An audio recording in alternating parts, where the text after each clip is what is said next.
Madame la Présidente de l'Assemblée Générale, Madam President of the General Assembly, Mr. Secretary General, ladies and gentlemen, heads of state and government, ladies and gentlemen, we are here because the time has come. The time has come to free the 48 hostages held by Hamas. The time has come to stop the war, the bombings in Gaza, the massacres, and the fleeing populations. The time has come because urgency is everywhere. The time for peace has come because we are moments away from losing the ability to grasp it. That is why we are gathered here today. Some will say too late, others too soon. One thing is certain, we can no longer wait. In 1947, this assembly decided to partition mandatory Palestine into two states, one Jewish and the other Arab, thus recognizing each people's right to self-determination. The international community consecrated in the State of Israel, fulfilling at last the destiny of this people after millennia of wandering and persecution, and who could build such a vibrant democracy. The promise of an Arab state, however, remains unfinished to this very day. Since then, Israelis and Palestinians have walked a long road of hope and despair, each in their own way, and we have walked with them, each of us according to our history and our sensibilities. But the truth is that we bear the collective responsibility for having failed until now to build a just and lasting peace in the Middle East. This became evident to us on October 7, 2023, when the Israeli people suffered the worst terrorist attack in its history. 1,224 men, women, and children killed. 4,834 men, women, and children were wounded. 251 men, women, and children kidnapped. The barbarity of Hamas and those who collaborated in that massacre shocked Israel and the world. October 7th remains an open wound for the Israeli nation as much as for the universal conscience. We condemn it without qualification because nothing, never, anywhere, can justify the use of terrorism. We think today of the victims and their families. We express our compassion to Israel and demand, above all else, that all remaining hostages held by Hamas be released unconditionally. We French have paid national tribute to our 51 compatriots murdered that day and to all the victims of October 7, 2023. We will never forget them. Never, as never will we cease our existential fight against antisemitism. We, the French, know the sting of terrorism. We carry in our hearts a memory of the fraternity shown after the Paris attacks of January 7, 2015, when dozens of foreign leaders marched alongside us. At the front, the Israeli Prime Minister and the Palestinian President. We know that no weakness is possible in the face of terrorism. We also know the danger of endless wars. We know that law must always prevail over force. We know, at the end of our history, that our attachment to universality and to peace is both the heritage of centuries past and condition of salvation. I affirm this in the name of our friendship with Israel, whose security and survival we have always supported, and in the name of our friendship also with the Palestinian people, for whom we want the original promise of the United Nations, two states living side by side in peace and security, to finally become a reality. Yet, at this hour, Israel continues its military operations in Gaza with the stated goal of destroying Hamas. But in truth, it is the lives of hundreds of thousands of displaced, wounded, starved, and traumatized people that are being destroyed, even though Hamas has been considerably weakened, and the negotiation of a lasting ceasefire remains the surest path to securing the release of the hostages. Nothing justifies the continuation of the war in Gaza. Nothing. On the contrary, everything demands that it be brought to an end now, if not sooner, to save lives. The lives of the Israeli hostages still held in atrocious conditions. The lives of the hundreds of thousands of Palestinian civilians crushed by hunger, suffering, fear of death, and mourning for their loved ones. To save every life, because now, for nearly 2 years, it is a denial of the other's humanity and the sacrifice of human life that have prevailed. Yes, since October 7th, it is the life of the other that has emerged as the issue. We have said it since the very first day of the war in Gaza. One life is worth one life. I know this, having embraced the families of hostages I met in Tel Aviv and then in Paris. I think now of the sea of faces from among the starving hostages, paraded by their captors to the crowd. I think of Nimrod Cohen, a 19-year-old hostage, whose father I have just greeted. I know this also, having visited the wounded Palestinian victims of Israeli military operations, refugees and Al-Awish, women and children whose eyes I will never forget. I know this, having met young people from Gaza now welcomed in France, and thinking of Rita Baraud, who should have been with us here today, and who continues to bear witness to the suffering of a family in Gaza. One life is worth one life, and our duty to protect them, both Israelis and Palestinians, is indivisible, as is our shared humanity. There is one solution to break the cycle of war and destruction: the recognition of the other, their legitimacy, their humanity, their dignity, that Israelis and Palestinians open their eyes again and see human faces where war has placed the mask of the enemy or the silhouette of a target. This recognition means understanding that both peoples live in twin solitudes: the solitude of Israelis after the historical nightmare of October 7th, 2023, and the solitude of Palestinians, exhausted by this endless war.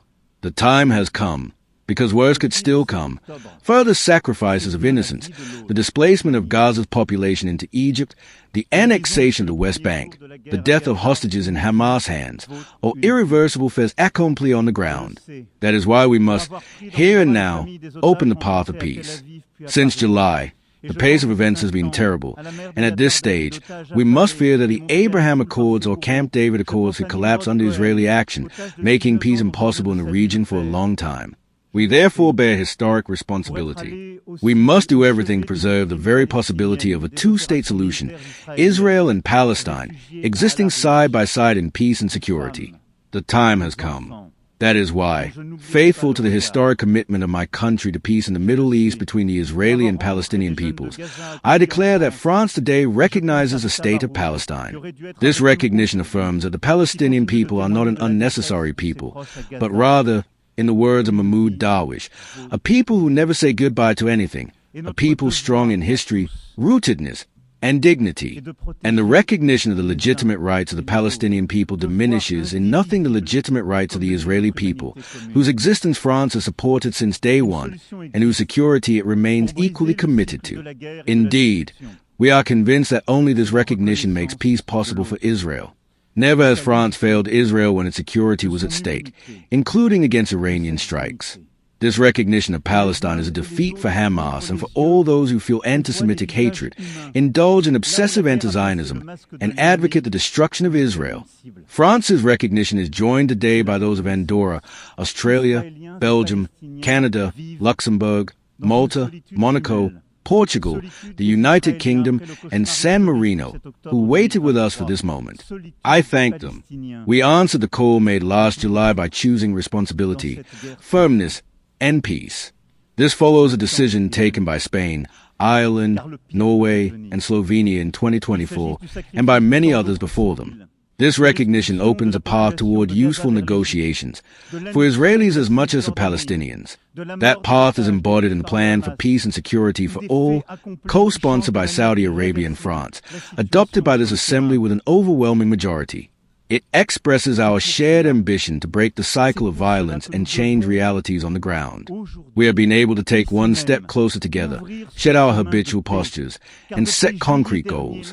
It is now for us to create a momentum of peace that responds to the needs of each party. The first stage of this plan is one of absolute urgency, coupling the release of the 48 hostages with a halt to all military operations throughout Gaza. I commend the efforts of Qatar, Egypt, and the United States to that end, and call on Israel to do nothing that hinders their success. Hamas has been defeated militarily with the neutralization of its leaders and decision-makers. It must be defeated politically in order to be dismantled fully. Once a ceasefire has been secured, we must collectively launch a massive effort to support Gaza's civilian population. I thank Egypt and Jordan for their commitment and remind Israel of its absolute obligation to facilitate humanitarian access to Gaza for this devastated population.